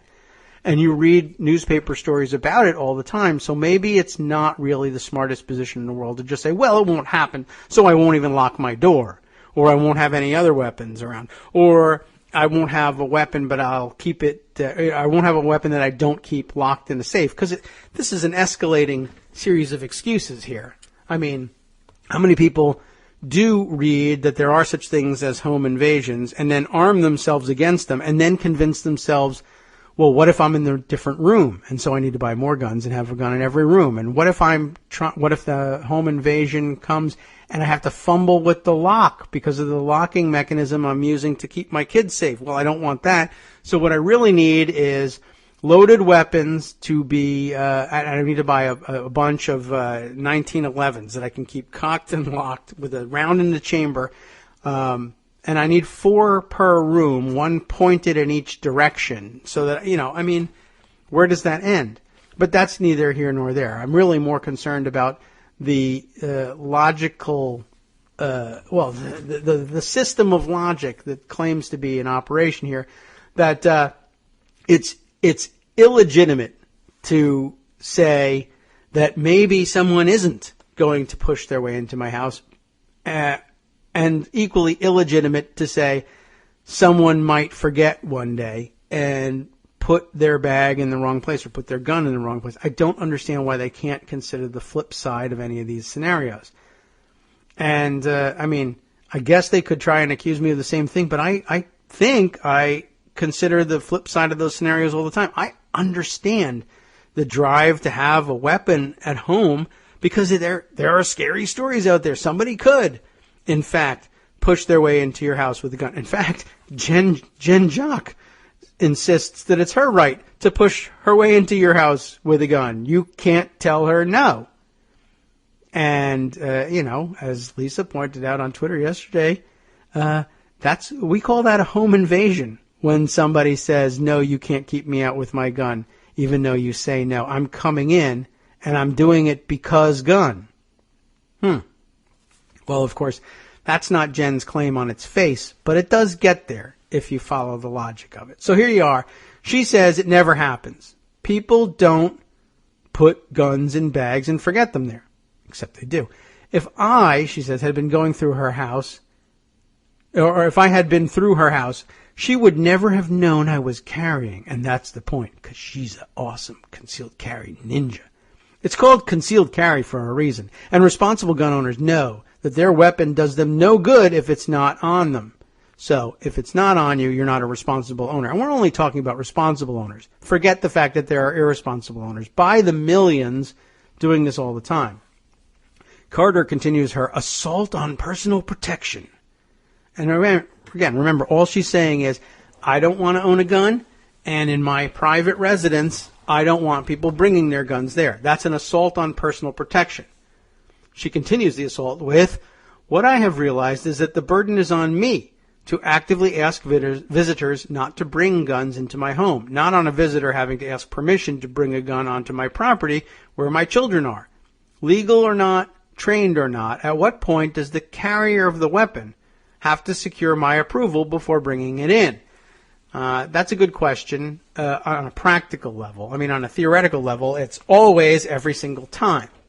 But on a practical level, the reality is most people who would carry a gun with them at all times are already of the mindset that this is a universally recognized right. And the weird people in the world are the ones who don't carry guns all the time and wouldn't give permission for that gun to be carried. So they start out the day with the assumption that of course they know I might be armed, because anybody might be armed. And that's not really practical or realistic. Anyway, she continues, Jen does. The answer is we don't. That is, we don't have any responsibility to ask for approval before bringing it in, honestly. Just like you don't have to secure my approval before you volunteer as a classroom helper at our children's Bible study class, or attend a birthday party for one of your children's classmates at Chuck E. Cheese. Well, it's not just like that, really, is it? I mean, I don't have to secure your approval before I go to a classroom because you don't own the classroom. And I don't have to secure your approval before going to Chuck E. Cheese because you don't own Chuck E. Cheese. But then they flip that? Does that really make any sense? To say, I don't have to obtain any approval from you before I go into your house. Yes, you do. Gun or not. Ding dong, go away. No, I have a gun. I mean, it's not going to come to that, but I mean, do you not have to secure my approval? Of course you do.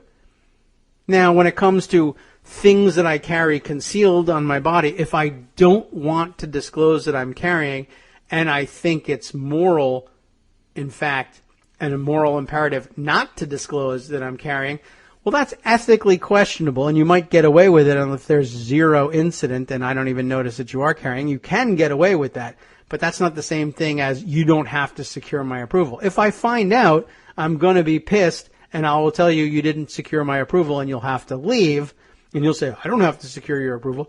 Yes, you do. But that's ridiculous. That's not logical. Doesn't matter. I'm the homeowner.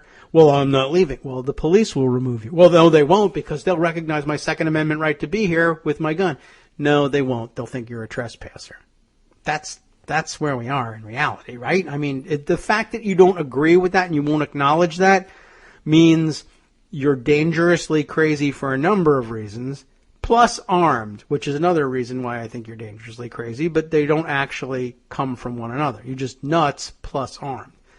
The author, that is, of the piece in the Washington Post, further beclowns herself, she says. Oh, I'm sorry, I missed the sentence before I even get to that one. After the Chuck E. Cheese bit, she writes, I don't know what your issues are, or if you're going, this is great. So I'm sorry, I got to pause and reset this one up. You don't have to secure my approval before you volunteer as a classroom helper or attend a party at Chuck E. Cheese. But this is the reason why, in case you were looking for the ultimate thing here, what is the real nut of this whole bit? The reason that you, as a private property owner, homeowner, can't tell me, as a gun owner, that I can't bring my gun into your house without your permission. You're not allowed to do that. Why? Because self-defense. What do you mean? Get this. I don't know what your issues are, or if you're going to snap and attack one of my children in any of those settings. Bible study, Chuck E. Cheese, or your own damn house. But I do know that I carry in order to protect myself and my children no matter where they play with friends. So there you have it. If you invite me over to your house for a play date, I don't know that you're not going to flip out and try to murder me. You literally want me to leave my protection at home? What am I going to do if you flip out and try to murder me? Well, you know what? If you have those kind of doubts, don't accept the play date. That's what most people would, I think, do with that dilemma. But no, she thinks the obvious answer is, well, I'm going to bring my gun. And further, that a woman who would say, I really don't want you to bring your gun into my house, is beclowning herself. In fact, she further does beclown herself by saying, it seems the law does a great job of protecting Americans who want to have a concealed weapon. It doesn't seem as concerned with my right to enforce my home as a gun-free zone. Can you spot the beclowning in that? The law doesn't enforce my right to make my home a gun-free zone. You clown! You idiot! You really think you have control over your private property in the face of my God-given right to say, the hell with you, I feel like violating your private property rights because gun. And because everything comes from gun, and so therefore, shut up. Get out of my way. But this is my house. No, it isn't. For my purposes, it's my house. Why? Because gun. Again, that's a home invasion. You should shoot that person. They're crazy. But of course you can't because it's a gun-free zone, and that's her point. Ha ha! Screw you, you've surrendered the deed to the house. You didn't know it, did you? Well, you thought you were just having a play date. You didn't know you were inviting a vampire home invader over to your house. She actually continues on, saying, hilarious! That's her response. You've beclowned yourself by saying you can make your own home gun-free. That's hilarious. First of all, it seems the law is doing a great job protecting her First Amendment right to attack my Second Amendment rights. So the law is doing a great job of that today. Secondly, nothing whatsoever. Honestly, the law is doing a great job protecting her First Amendment right. except that you said that you could walk into her house and threaten her with your gun if you felt like it, and she would have no way of stopping you because Second Amendment. But can you imagine, look at the persecution complex here. They're doing a great job protecting your First Amendment right to attack my Second Amendment rights. She's not attacking your Second Amendment rights. She's saying you can't bring your gun into my house. And you're saying you can. That's not right. That's not actually true. That right doesn't extend that far. Secondly, as she keeps pointing out, it is her private personal property, not government property. She has the right to enforce her home as a gun-free zone by putting in a metal detector, which seems like something she would do. She needs to grow up and acknowledge that it isn't the government's job to child-proof homes, so to think it's their job to gun-proof anyone's house is ridiculous. In other words, the reason you can't in practical terms declare your own house a gun-free zone, reason being, if I bring my gun, the cops aren't going to come and get me out of there as an armed trespasser. No, the cops are going to show up and say, sorry, ma'am, she's right. She owns this house now. She's got a gun. That's her view of things. She's got a right to bring her gun here. Can you imagine if that were really the case? If you decided I don't want this armed person in my own house and they wouldn't leave, and they said, fine, if you don't leave, I'm going to call the cops. Fine, call the cops. They'll be on my side. Can you imagine if it were really true that the cops would arrive there and say, what seems to be the problem here, ladies? Well, here's the deal, officer. I invited her and her daughter over for a play date with my daughter. But then when I found out she was bringing a gun, I said, I'm really not comfortable with you bringing a gun in here. I'd like you to leave that outside. And she said no. So I said, well, then I'm sorry. I'm going to have to ask you to leave. And she said, well, I'm not gonna. And I said, what do you mean you're not gonna? I'm telling you you're not welcome in my house. And she said, I don't care. And I said, well, I'm going to call the cops. And she said, go ahead. They'll say I'm right. And so I think she's trespassing, and I think you should remove her. Can you imagine if the cops then said, I'm afraid you're going to have to let her stay, ma'am. Well, how long will I have to let her stay? I don't really know. I guess until she decides to leave. Because, well, why would you say something like that? How could you mean, what do you mean she doesn't have to go? Well, if you make her leave because she's got a gun, that's a violation of her Second Amendment rights, and we can't condone that. You can't call us in to violate someone's Second Amendment rights. So the plain fact is, we don't know when she's going to leave. We're not sure if she's going to leave. I guess really the best you can do is try and make the house as uncomfortable for her as possible so that she finally does leave without shooting you, hopefully. But there's really nothing we can do. She's here. She has a gun. The Second Amendment says she can have it. I can't help you. I don't know what to do. I mean, what a way to solve the immovable object versus irresistible force dilemma, right? And I mean, there isn't such a dilemma in this case. Everyone in normal land would tell you, well, that's all well and good. You can take your gun with you wherever you want in public. I mean, a lot of people would disagree about that too. But the most strident gun enthusiast I can think of besides Jen Jacques would say, yeah, take your gun with you wherever you go. But if you go to somebody's private house and they say, I can't have you in here with that gun, you can't just say, well, I'm never leaving, and the law will say I'm right. What an amazing stretch of the imagination, too, to argue that by claiming that you have the right to control what comes in and out of your house, that means that you think it's the government's job to gun-proof your house. I mean, ultimately, I guess, I see what she's getting at. I mean, it's just the biggest stretch of the imagination ever. You say, well, the government's job here is to protect private property rights is what's really happening, not to gun-proof the house. The gun-proofing decision is hers. The enforcement of trespass law, well, yeah, that still is up to the government. For her final blind stab in the dark, Jen says, Ms. Allison Barrett Carter states, look at who she's accusing of making blind stabs in the dark. Since my home is private property, I do have some rights, of course. For example, if I discover that there is a concealed weapon in my home, I am free to threaten the carrier with trespassing charges until they leave. But even that isn't necessarily guaranteed. It requires me to know they have a gun, first of all. That's true. And there seems to be some confusion about what is legally appropriate if the person still refuses to leave, not to mention they are armed and I am now in an altercation with them. That's rather amazing, really, even for Carter to admit that there's any confusion about what is legally appropriate if the person still refuses to leave. I mean, I hope that no one would concede such a thing ever. There is no confusion about what's legally appropriate. I can throw you out of my house for any reason. And I'm not sure what she's thinking of. Anyway, Jen can't take it anymore. Make it stop. Shake a can of pennies at it.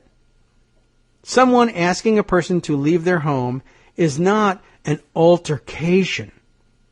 And furthermore, I don't know about your state, but in the state of Wisconsin, you cannot pull your concealed carry weapon unless there's an imminent threat of deadly harm. We don't just go flashing our guns at the first sign of disagreement because it's not responsible, one, and two, it's illegal, although I don't know who you think would enforce that claim of illegality. So I guess what she's saying is, if I come into your house with a gun and you find out I have a gun and you ask me to leave, but I don't produce the weapon, I don't brandish it at you, I can stay as long as I want because there's not even an altercation. So when the cops come to remove me for trespassing, you'll say, I'd like her to leave. And essentially, Jen will say, no, you really wouldn't like me to leave because we're not having an altercation because I didn't brandish the weapon. Yes, but this is my property and you're not respecting my wishes. Oh, but that's not an altercation, officer. I'm really not trespassing. We haven't even gotten to the point at which she truly disagrees with my presence here because I haven't brandished a gun. Well, but that doesn't matter. I don't like the way you smell. I want you off my property. Well, you know, that's not an altercation either. I'm sorry. Unless I brandish a weapon, you've really got no role here. And don't worry, I won't brandish a weapon because that's illegal. And I don't need to. The fact that it's in my back pocket means I own this house now. And thanks very much for coming by, officers. Be on your way now. We need to continue to combat these negative, ignorant stereotypes of gun owners, especially to fellow parents. This article, by the way, not going to do it, Jen. Giant step backward. I speak with my children's friends and their parents frequently about gun safety, best practices, and why I choose to carry, for not only my protection, but also the safety of my children. Yeah. It comes down to reality. If gun-free zones worked, we would never hear of school shootings, movie theater massacres, or terrorist attacks in government buildings. I know, that's old hat. We have heard that argument before, but when has anybody tried to extend that to somebody else's house? Well, she's doing it now, I guess. So, while you're busy putting up your no guns allowed sticker on your front door, I'm armed and ready to neutralize a threat to my family. Gun-free zones don't work, but gun owners work to become trained in order to serve as willing protectors of themselves and others until law enforcement arrives. And then if law enforcement is arriving to kick them out of your house, even beyond then, because screw the law at that point, we're the law. That's the reality of today, and it's a conversation that seems worth risking. Don't invite Jen to your house. All I can tell you, it's like inviting a vampire. And once you do that, they own the place, and apparently there's nothing you can do. That's a very, very, very dismaying thing to have to read, and awfully dumb, and unfortunately it's backed up with guns, and dumb plus gun means I guess you got to entertain it for a while. I wasn't expecting that. Were you? Anyway, a couple other gun notes for the day. Just thought I would bring these up. These I think I can do in about 5 minutes combined. Story from outside the United States comes to us from Norway, where apparently police didn't traditionally carry weapons as a matter of routine, but now they do because terrorism, and they've had their share, seriously. And so I can understand that. But here's a great one. I just thought this was an interesting. Basically what ends up happening here, long story short, headline style, male police officer, while mansplaining the dangers of accidental discharge to his female partner, police officer partner, that is, accidentally shoots her in the leg. Is it unfair to say he was mansplaining it? Not really. The story I first picked up was, I think, I don't know, might have been in a UK paper, but I grabbed this piece that was a little more explanatory from Norway Today, in case you didn't know there was such a site, norwaytoday.info, English language Norwegian news site, I guess. Here's the lowdown on what happened. A policeman stuck his finger down his colleague's holster and shot her in the leg by accident last November. It only came to light because the report detailing it just came out. He, by the way, was fined 12,000 kroner, in case you want to do the conversions on that one.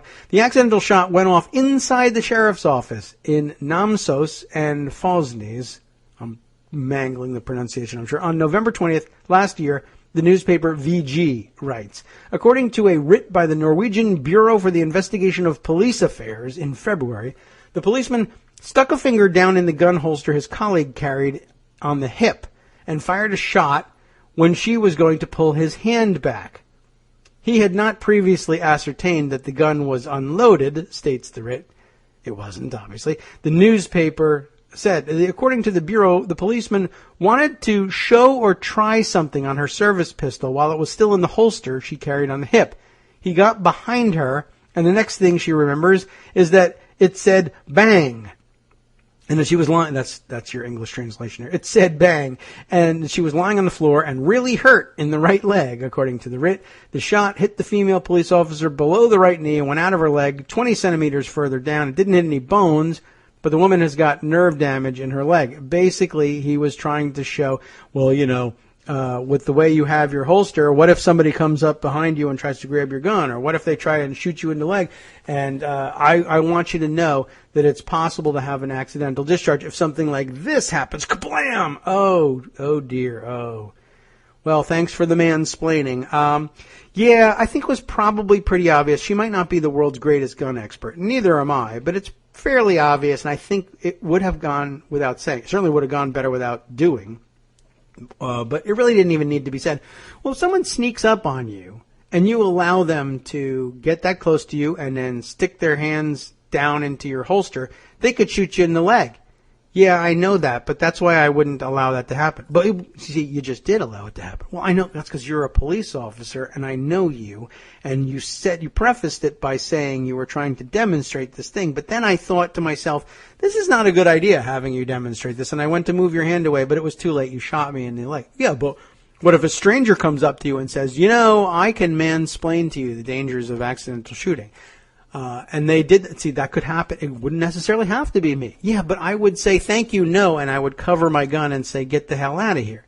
Well, you didn't do that to me. I know, because you're my partner. I did mistakenly assume you weren't going to try to actually shoot me in the leg. Amazing story. Mansplaining. It happens everywhere, even in enlightened Norway. So for all of you who think you're going to flee the United States and go to the enlightened Scandinavian countries to escape all of this, I guess is still a coin toss. Depends on who you talk to. All right. Other gun story that I need to update just briefly. You probably caught on the news the other day the story of the incredible, crazy, attempted suicide by cop killing outside of a Prince George's County police station just the other day. And I just want to point out, if you didn't catch the background of it, it's like, it's a crazy story. 3 brothers apparently showed up, and one of them, I gather, was attempting a suicide by cop. The others were videotaping it. Do not ask me to explain how that comes about. The more salient point here, one of the cops that they attack is killed. Well, actually, one of the cops on the scene is killed in this wild shootout that ensues. The brothers show up, and the one who's starting with the shooting begins firing at uniformed police officers in an attempt to draw them into a gun battle for unknown reasons. Anyway, what ends up happening here is illustrative of a problem we have posited in the past, especially when thinking about civilian good guys with guns stopping bad guys with guns in civilian settings, whether that be in a school or in a theater or what have you. What ended up happening here was a plainclothes detective, plainclothes policeman on the scene, seeing what was happening, comes to respond to the shooting and take the part of police, to be the good guy with the gun. Of course, he's actually a sworn police officer, so you would expect this of him. But this is the role that a good guy with a gun is frequently thinking he will have to inject himself into. The tragedy of it, beyond the fact that this particular police officer is killed in the gun battle, is that he is shot by the police. Yes, what appears to have happened here is plainclothes good guy with gun responds to bad guy with gun firing at uniformed police. Uniformed police say, "Oh my God, second shooter," and killed the plainclothes policeman. So there you have it. I really don't know what else to add to that other than that's exactly the scenario we're talking about, and exactly the scenario that prospective and would-be good guys with guns keep saying won't ever happen. Just like no one ever puts a gun in a bag and abandons it in a way that a toddler would get access to it and rummage around through it and pull it out and cause a horrible accident ending in the death of the child's mother. No one will ever shoot the good guy with a gun because everybody knows something, something, something, plus training. No, it actually doesn't happen that way every single time. Are the odds still in the favor of good guys with guns? Well, maybe, but we're not seeing an awful lot of reports. Certainly, the volume of reports don't stack up to the volume of gun fail reports, and that's largely the point of gun fail. But you'll never convince anybody who's a super gun enthusiast, certainly not the kind of person who says there's no such thing as any other right other than my right to carry guns. You're not going to convince them that probability should dictate what goes on. That's clear enough. Anyway, I just thought that was an amazing story, an amazing tragedy, a huge loss. And, I guess we saw it coming. Not that anything should have changed there, honestly. It was particularly, it's outside of that realm of consideration because the guy was a police officer and, he was assigned to a plainclothes job and, would it have happened? It might happen more often to good guys with guns. You would think that they would have said, "Oh my God, a second shooter. Oh no, wait, hey, that's Bob." And that's not the guy's name, by the way. The officer who was killed, I guess we should make sure we mention. Again, not sure of the pronunciation. Jacai Colson, Jacai is his first name. The officer who was killed, but Officer Colson, or Detective, I think, Detective Colson, huge loss, an amazing thing to do, to put yourself in the line of fire. I guess he just wasn't, well, who knows what you can and can't recognize in the heat of a gun battle. But, he's got a couple of years on the force.